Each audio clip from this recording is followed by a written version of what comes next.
Et donc là, on va créer les auteurs de facture. Donc supposons là, on a nom. Ensuite, ici, on a code, donc le code du nom. Et on va paramètre ici Alain. Ici, on peut mettre par exemple Junior. Ensuite, on peut mettre Patrick, par exemple. Et qu'est-ce qu'on peut faire? Enfin, pour le code, on va lui demander de prendre les deux premières lettres. Ok? Et en fait, le code va nous servir, je vais vous expliquer plus tard. Alors, donc là, on a les noms de nos responsables commerciaux qui vont établir des factures. Et là, on va créer les codes pour ces noms-là. Dans le code, ça sera les deux premières lettres. Donc pour ça, on va faire left de ce test. Combien de lettres on veut? On veut deux lettres, deux caractères en anglais. Et si je ferme, je fais entrer, il me prend tous les deux premières. Donc si je descends, il prend tous les deux premières des pas. Mais j'aimerais bien que ça soit tous en majuscule. Donc pour ça, avant, je vais mettre un upper, comme on a fait précédemment. Un upper sur tout ça. Et je fais entrer. Et là, il me met tout en majuscule maintenant. Et je donne le nom de mes responsables commerciaux et j'ai leur code également. Alors, qu'est-ce que je vais faire? Je vais créer un tableau avec ça, donc en faisant CTRL T, comme je vous avais montré. Une fois qu'on a fait ça, on doit sélectionner Make Table as Header, pour faire en sorte qu'il me considère la première ligne comme le header. Donc on coche et ensuite on fait OK.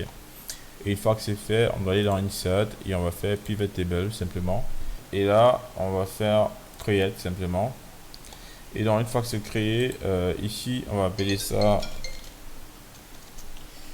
ça Bill. Et donc une fois que c'est fait, on va simplement cocher le nom. Et ici, on va faire un Insert Slice nom. Ça va me permet d'avoir des noms qu'on peut sélectionner et il nous sort la valeur ici. Donc ça, on va devoir copier. Et on va revenir ici, on va coller ça quelque part. Et on pourrait diminuer la taille. Enlever l'entête. Display header, no. Et le ranger quelque part. Donc on pourrait essayer de mettre ça. Alors, peut-être comme... Donc les factures, on peut mettre ça ici. Et ça, on peut mettre ça ici. On peut centrer, enfin on peut aligner. Donc pour sélectionner un autre, sans toutefois lancer l'action, on sélectionne avec le clic droit. Parce que si je sélectionne ça, si j'essaie de le sélectionner, il va plutôt me le cliquer. Donc pour le sélectionner, on fait un clic droit. Et pour sélectionner le deuxième, on appuie sur majuscule et on fait un clic droit à nouveau. Ok?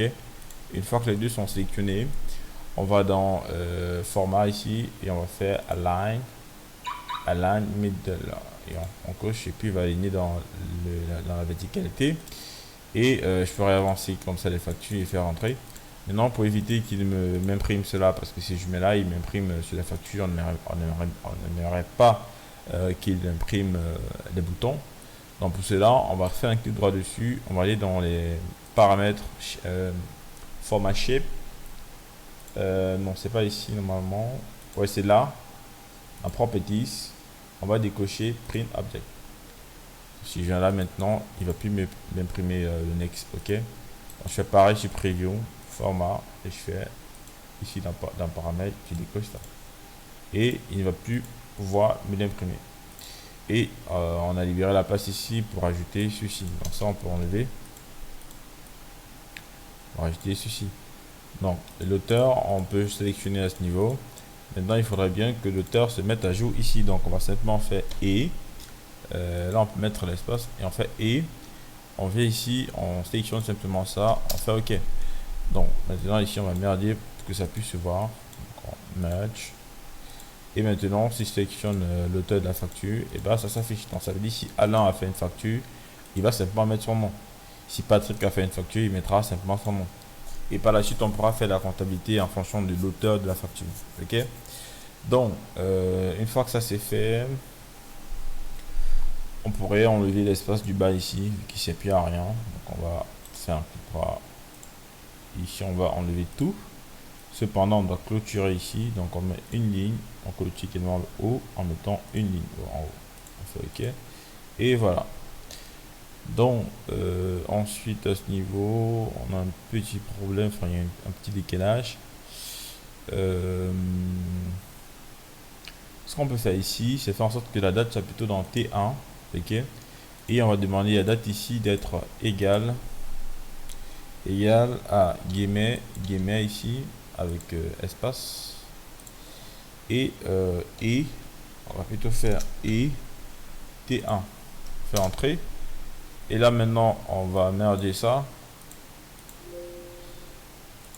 Ouais, j'ai merdé et je rentre ici, enfin je vais faire rentrer et maintenant je vais demander au code de me générer cela sur T1. On va faire T1 ici. OK. Et là maintenant si je modifie le numéro de téléphone, il va me mettre la date ici et lui il va directement le récupérer en fait. Et vu là on est passé au 26, à chaque fois que je vais maintenant modifier le numéro de téléphone, il va essayer de mettre la date à jour en fait. Et il faut également faire en sorte qu'il y ait des points de séparation au niveau de la date. Ça veut dire ici mettre par exemple 2 points comme ça. Et vous pouvez par exemple mettre encore 2 points, vous mettez seconde si vous voulez, SS. Et maintenant là si je réinitialise, quand je vais augmenter la valeur, et bien ça met l'heure avec les secondes en fait. Là c'est parfait. Là il va mettre l'heure et les secondes. Donc voilà. Il faut également mettre un petit peu d'espace parce que là c'est trop proche. Donc on peut ici espacer encore un peu. 1, 2, 3.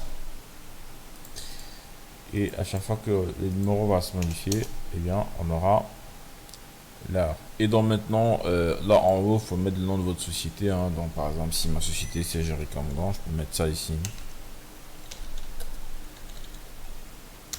Désolé. Là, j'ai le micro devant moi, donc là, mais j'y mets Jericho Grand. Ensuite, je vais mettre la ville.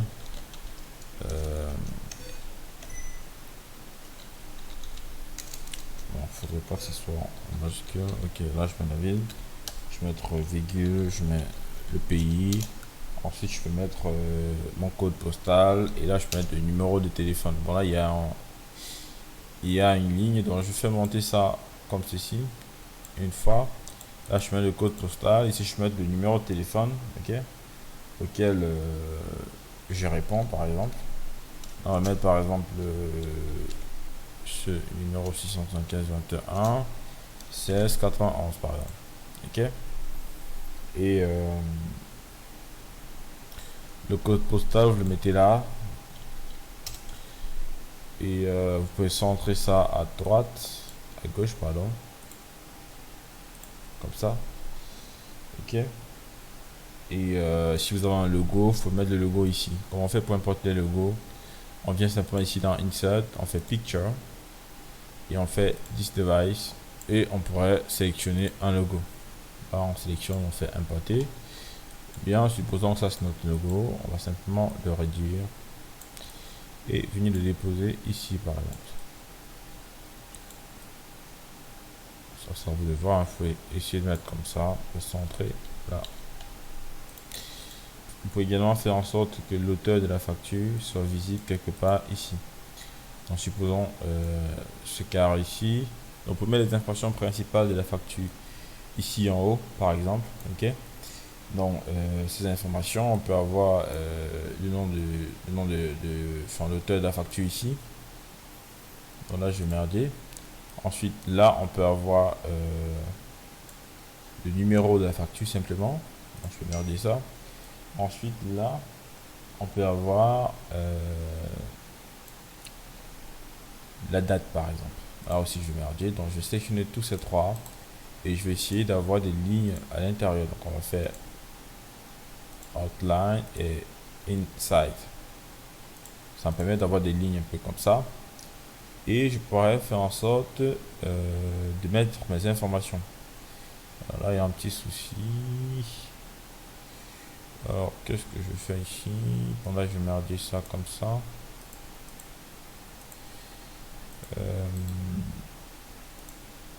Enfin, il y avait un petit souci de proportion. Alors, ce que je vais faire, c'est rajouter cette portion ici. Donc là, je vais démerder et je vais rajouter ça ici. Celui du milieu, il va rester là. Ok. Et je vais essayer d'équilibrer un peu. Donc, je pense qu'on va augmenter un petit peu le milieu simplement.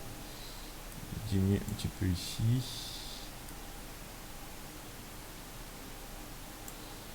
Et s'assurer que au niveau de la mise en page, il n'y a pas de problème. Ok. Donc là, on peut mettre l'auteur de la facture qui sera simplement égal à... alors, je pense qu'on va faire quelque chose de plus simple.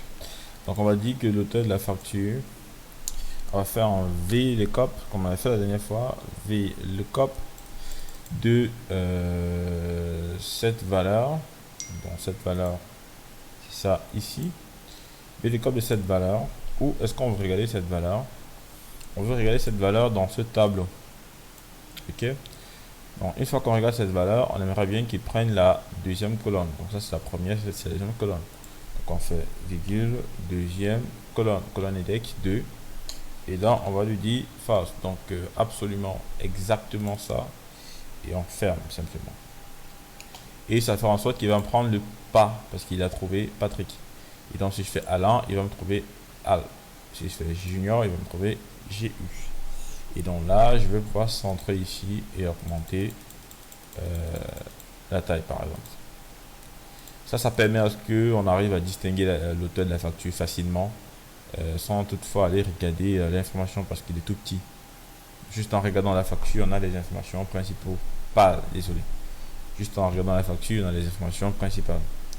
Et donc ici, par exemple, on va merder ça et on pourra mettre le numéro de facture qui est ici. Cependant, ce numéro de facture provient de R1. Vous vous rappelez R1. Donc, si on avance ici, on a le numéro de facture qui s'incrémente. Donc, on peut décider, nous, de copier uniquement cette partie ici et venir ici coller sous forme de code. On va dire égal et on fait entrer. Et là, il nous a mis la facture. Donc, on va centrer. On pourra augmenter les dimensions. On va faire en sorte qu'il nous génère cette facture sous forme de gras. Donc on va faire hopper. Et ici, on va fermer notre hopper. Il nous a généré ça en gras. Il nous a généré ça en gras, pardon, là on a 36. On va essayer de se rapprocher. 36. Mais le souci est que si on a une facture, si on est déjà à peu près dans les 1000 factures, voilà, ben, il n'y aura plus de place en fait. Donc il faudrait faire en sorte que il arrive à contenir 5 chiffres. Voilà. Là, c'est pas mal. Dans le numéro de facture. Et donc, ici, je peux réinitialiser. Ok. Donc, on peut faire incrémenter les factures comme ça.